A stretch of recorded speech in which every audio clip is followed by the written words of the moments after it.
Misalkan ini copet, ya. Iya. Kemudian nggak jadi korban. dihakimi oleh masyarakat, kita datang tahu-tahu nolong. Nah, sampai kita temannya. Ya.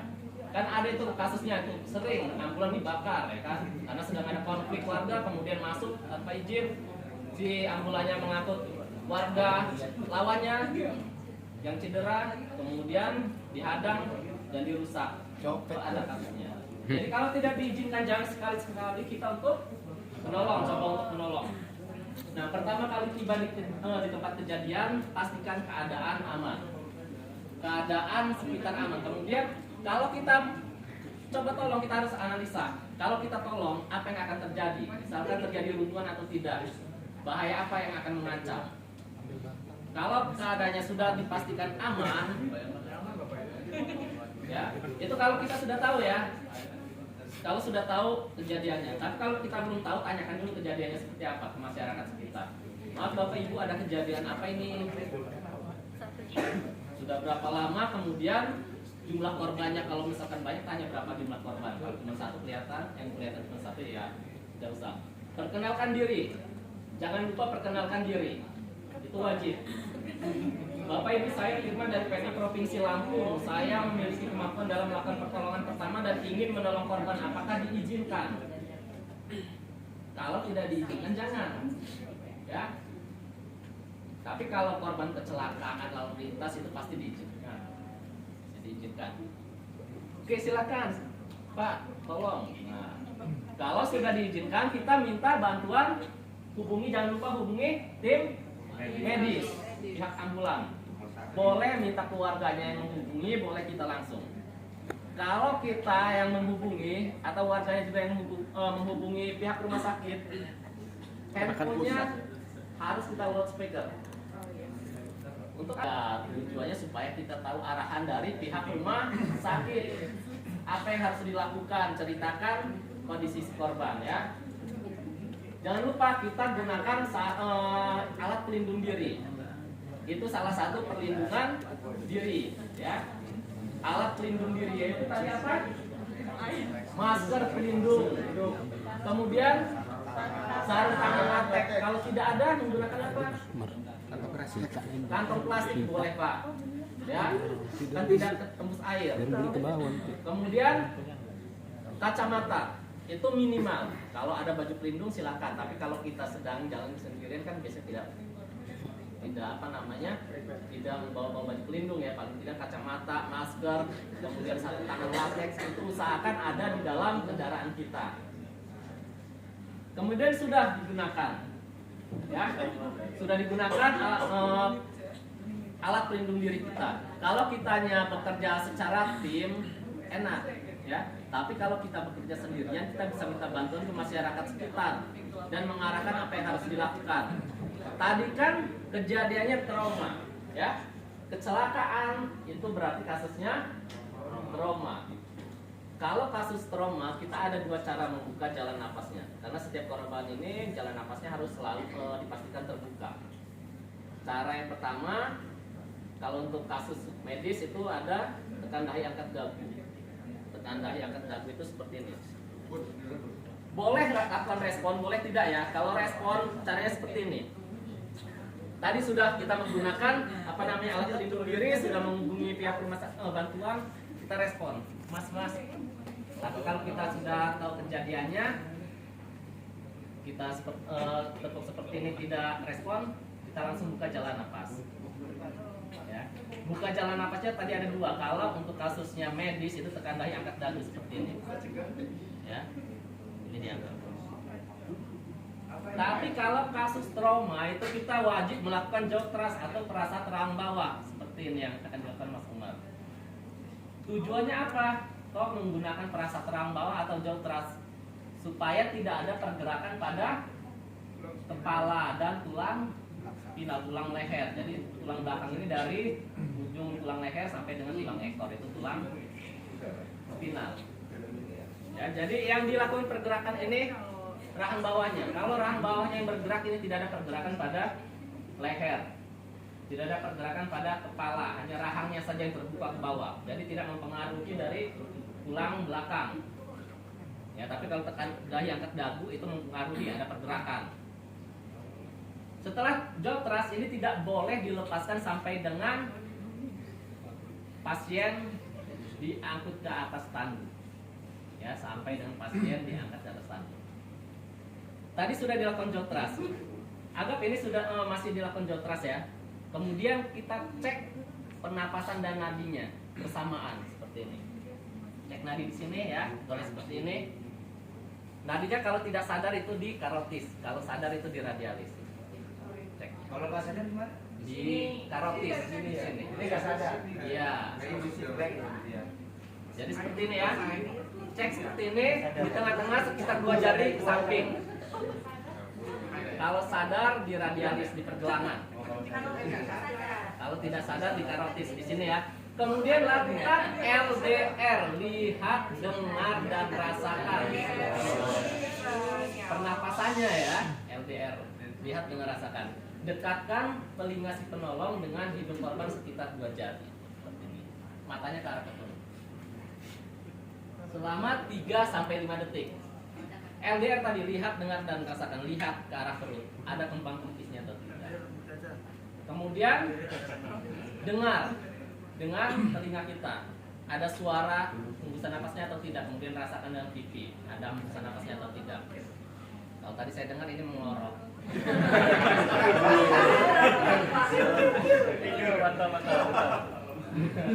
Kalau misalkan tidak ada, napas tidak ada, nadi tidak ada, lakukan pijat jantung. Nanti akan dipraktekkan oleh Mas Kemal di materi yang selanjutnya. Ya, ini kita anggap ada. Kita anggap sudah ada semuanya. Napasnya normal, kemudian nadinya juga normal. Kalau misalkan tekan daya ke dagu, posisinya tadi kasusnya medis, langsung kita posisikan nyaman stabil. Posisi nyaman stabil itu bisa dimiringkan ke kanan atau ke kiri.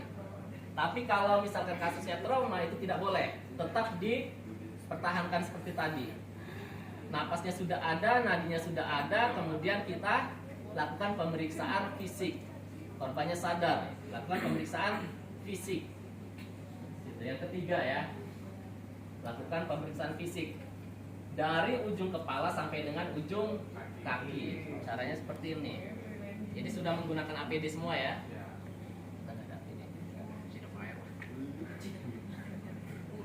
Dari dahi, kemudian ubun-ubun, kepala bagian belakang ini jangan lupa periksa. Kemudian rahang bawah, dagu, tulang pipi, tulang hidung, pelipis. Pastikan tidak ada yang terlewat. Jadi ya, ada PLNB atau tidak. PLNB itu perubahan bentuk, luka, nyeri, bengkak. Ya. Ada perdarahan atau tidak.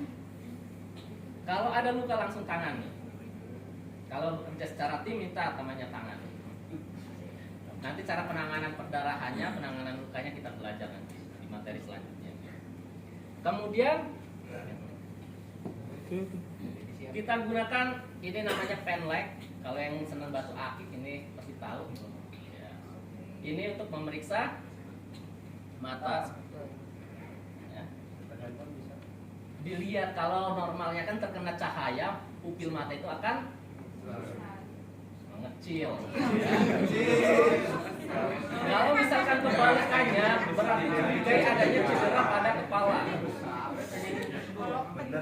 Iya, kalau begitu kita terkena cahaya pupilnya kemudian membesar, curigai adanya cedera pada bagian kepala.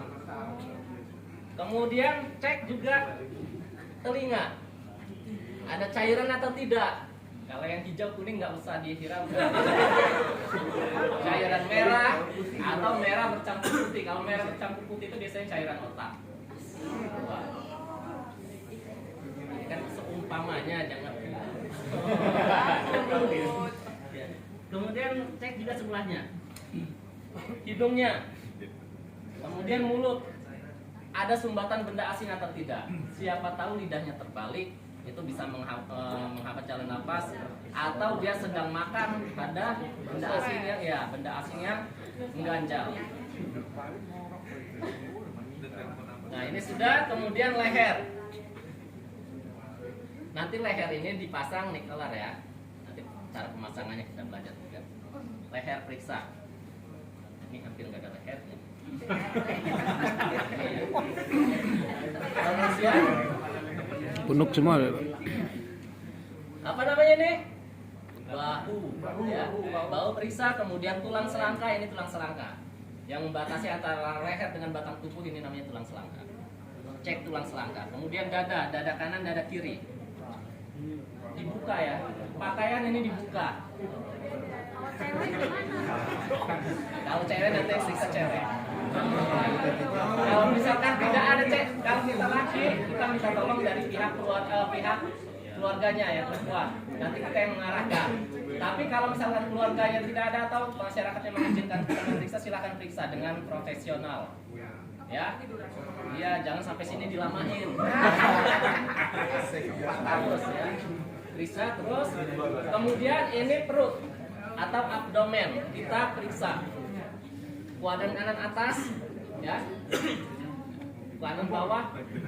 Ini seperti terasa ada benjolan atau tidak, ya. Kalau iya, kalau nah ini, lapar ini. Kalau ada benjolan apa Pak? Jadi adanya benturan, cedera, periksa. Biasanya akan memar di sini. Kemudian panggul. Keras Pak. Ya, panggul itu seperti ini periksanya. Kan panggul seperti ini ya. Tulangnya. Iya, bisa lain. Ada perubahan bentuk atau tidak? Bunyi krek gitu atau tidak? Kemudian ini namanya apa tadi? Tungkai atas. Periksa tungkai atas begini. Ya, jangan gini. Tidur dia. Ini namanya lutut. Kemudian tungkai bawah, pergelangan kaki. Sepatu dan kaos kaki ini wajib dilepas. Kalau sulit dilepas, gunting saja. Ini gunting nih. Sepatunya. Ya. Nah, seperti ini. Pegang seperti ini ya. Pegang seperti ini, kemudian paskan. Iya, pas bau.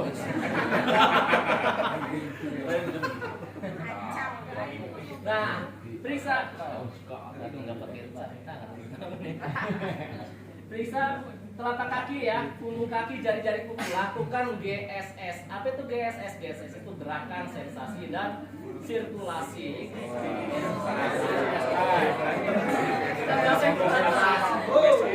Gerakan. Kan makanya sudah sadar tadi ya. Mas, gerakan kaki kirinya bisa atau tidak? Kalau bisa digerakkan, ya lanjut ke S, sensasi. Apa seperti ini? Terasa atau tidak, Mas? Sirkulasi, cara cek sirkulasi. Sirkulasi kan peredaran darah. Tekan ujung, tekan kuku ibu jarinya, ibu jari atau jempol. Warna kuku kita warnanya apa? Pink ya. Kalau kita tekan jadi putih, ya. Pink kita tekan jadi putih, benar? Iya. Kalau kita lepas lagi jadi warna pink lagi. Nah, dari warna putih ke warna pink lagi itu berapa lama? Kalau kurang dari 2 detik normal.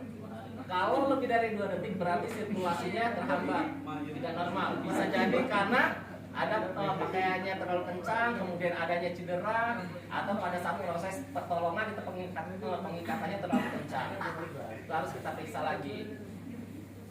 Kemudian lakukan pada bagian sebelahnya dengan cara yang sama ya. Nah, sini juga sama. Anggota gerak atas. Lakukan GSS juga setiap kali di telapak tangan atau telapak kaki. Lakukan GSS. Gerakan, sensasi, dan sirkulasi. Oke, itu sudah. Setiap ada luka, tangani. Kalau misalkan terjadi perdarahan, itu kan terlihat perdarahan ya. Tidak usah nunggu kita melakukan pemeriksaan fisik baru ditolong. Kalau sudah ada perdarahan, langsung tangani. Misalkan terjadi perdarahan di sini, di tungkai bawah. Apa yang harus kita lakukan? Terjadi perdarahan hebat di tungkai bawah, kan kelihatan perdarahan hebat. Karena darah kan meresap ke pakaian. Ya? Lukanya diikat. Biar apa? Berhenti Berhenti darahnya. Kalau terjadi perdarahan kemudian tertutup oleh pakaian, itu buka pakaiannya atau gunting saja celana korban atau pakaian korban sampai lukanya terlihat. Tujuannya untuk apa? Untuk mengetahui jenis lukanya. Apakah si korban luka robek, ataukah patah tulang atau fraktur terbuka? Itu nanti cara penanganannya akan berbeda. Ya. Jenis lukanya berbeda, cara penanganannya nanti berbeda. Jadi kita harus tahu dulu lukanya seperti apa. Sudah semua tadi sudah lakukan pemeriksaan fisik, sudah ditangani. Kemudian kita lakukan pemeriksaan tanda vital. Tanda vital itu tadi ada suhu, nafas. Suhunya berapa suhu normal kita? 37 derajat Celcius. Kalau menggunakan termogan itu lebih rendah, 36, 35 ya. Kalau menggunakan termometer itu kita 37 normalnya, 37 derajat Celcius. Kemudian, nah termometer ini ada 3 penempatan. Bisa di mulut, bisa di ketiak, atau di anus. Jangan di anus dulu terus di mulut.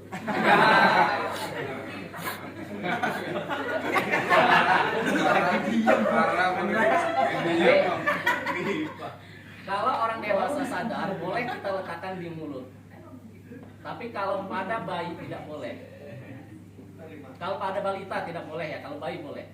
Kalau pada balita tidak boleh. Kalau tidak sadar, itu letakkannya di ketiak. Letakkan di ketiak. Kalau di mulut ini lebih cepat, taruhnya di bawah lidah, jangan di atas lidah, di bawah lidah. Ya, kalau mau yang lebih aman di ketiak, walaupun agak lama di ketiak ya. Letakkan di ketiak, bersihkan dulu ketiaknya, kemudian letakkan di apit. Itu mengecek suhu. Termometer kan perlu waktu untuk bekerja. Jadi termometer dulu yang kita lakukan, yang kita letakkan, kemudian baru cek lainnya sambil menunggu hasilnya. Yang kedua, periksa mana dulu? Boleh napas dulu, boleh nadi dulu, atau boleh tekanan darah. Tekanan darah dulu. Kalau periksa nadi dan napas itu kita seperti ini. Kalau tidak ada cedera ya di sini, letakkan di atas perut seperti ini. Gunakan 3 jari boleh, 2 jari boleh, di lurusan ibu jari seperti ini. Jangan menggunakan ibu jari, karena di ibu jari ini ada nadi lemak kita. Yang dikhawatirkan nanti yang terasa malah nadi kita sendiri. Ya, ya jadi seperti ini di sini ya, lurusan ibu jari sini. Terasa? Ada yang nggak punya nadi? Susah juga. Terasa? Lurusan ibu jari ya, jangan di tengah-tengah ya. Ibu jari di sini nih. Ibu jari. 2 atau 3 Pak? 2 ya? Ada. Boleh 2, boleh 3. Ada ya? 1 lah bagus, kemudian 2 Ya, 4 Pak bisa. Ya. Ini bukan kampanye ya. Bukan 3. Seperti ini. Kemudian lihat jam. Ini kan kita mau menghitungnya per menit. Lihat jamnya. Jangan lihat jamnya selama 1 menit juga, kelamaan. Cukup lihat selama 15 detik, hasilnya nanti dikalikan 4. Kan sama dengan 1 menit ya. Itu cek nadi. Kemudian kita lakukan cek napas. Kalau melakukan cek napas, Bapak Ibu, kita tidak bisa lakukan di sini. Kalau korbannya sadar. Di sini. Kenapa? Jangan sampai si korban tahu kita sedang mengecek napas. Kalau nadi tidak bisa dimainkan, kalau napas bisa. Korbannya iseng jahil, begitu cek napas ditahan lama. Ya, ada napas yang ada napas atau dipercepat. Tapi di sini kita ceknya. Kita jangan kasih tahu si korban kalau kita sedang mengukur napas atau menghitung napas. Jadi kita seolah-olah masih menghitung nadi. 1 kali kembang kempis itu 1 kali, 1 kali menghirup oksigen, 1 kali mengeluarkan karbon dioksida, itu 1 kali bernapas. Cek berapa kali selama 15 menit, hasilnya dikalikan 15 detik, hasilnya dikalikan 4. Itu dicatat dalam kartu penderita tadi untuk pelaporan, sebagai pelaporan. Ini sudah. Kemudian tekanan darah menggunakan tensi, ada yang bisa menggunakan tensi. Ya, yang lebih mudah menggunakan tensi digital ya. Tinggal pencet saja. Tapi kalau menggunakan tensi digital tidak bisa 1 kali melakukannya, 2 sampai 3 kali. Misalkan 3 kali kita lakukan, hasilnya pertama misalkan 120 ya, untuk kan ada dua, ada sistol, ada diastol. Sistol ini tekanan atas atau hentakan atas, hentakan awal, diastol ini hentakan akhir. Misalkan sistolnya 120, nanti kita cek lagi. Yang kedua 110. Karena biasanya kalau digital ini berbeda-beda. Yang ketiga berapa? 120 lagi, nanti hasilnya ditambahkan kemudian dibagi 3, itu hasilnya. Tapi kalau menggunakan yang raksa atau menggunakan yang jarum, itu boleh sekali saja, langsung sekali saja. Tapi kalau digital itu harus 2 kali minimal, hasilnya nanti baru dibagi. Sistolnya berapa, diastolnya berapa? Misalkan sistolnya itu 120 mm hemoglobin atau mmHg, itu satuan tekanan darah. Kemudian diastolnya 80, berarti tekanan darahnya 120/80 itu normal, karena normalnya untuk sistol itu 100 sampai 140 mm hemoglobin, diastolnya 60 sampai 90 mm hemoglobin.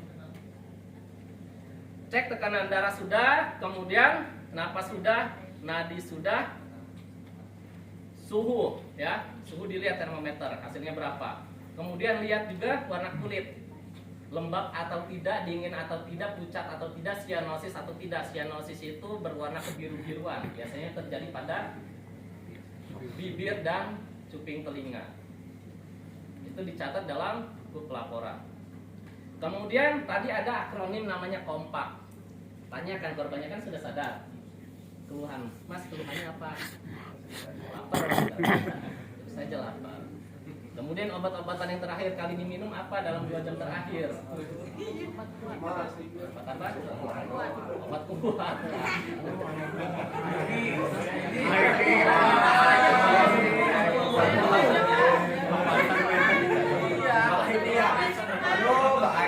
Extra jos, Pak. Extra jos ya.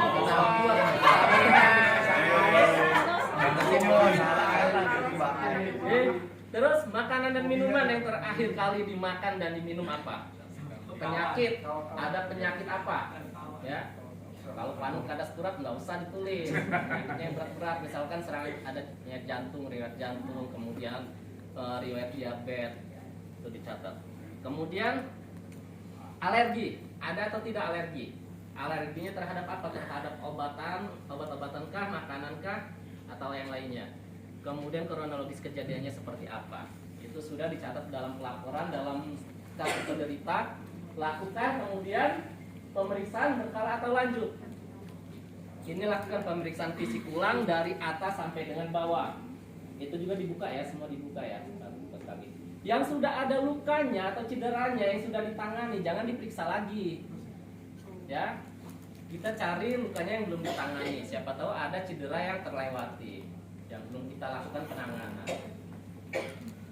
Sudah, ini sudah selesai semua. Kemudian pemeriksaan tulang belakang. Pemeriksaan tulang belakang boleh di akhir, boleh di tadi. Begitu pemeriksaan fisik awal tadi boleh.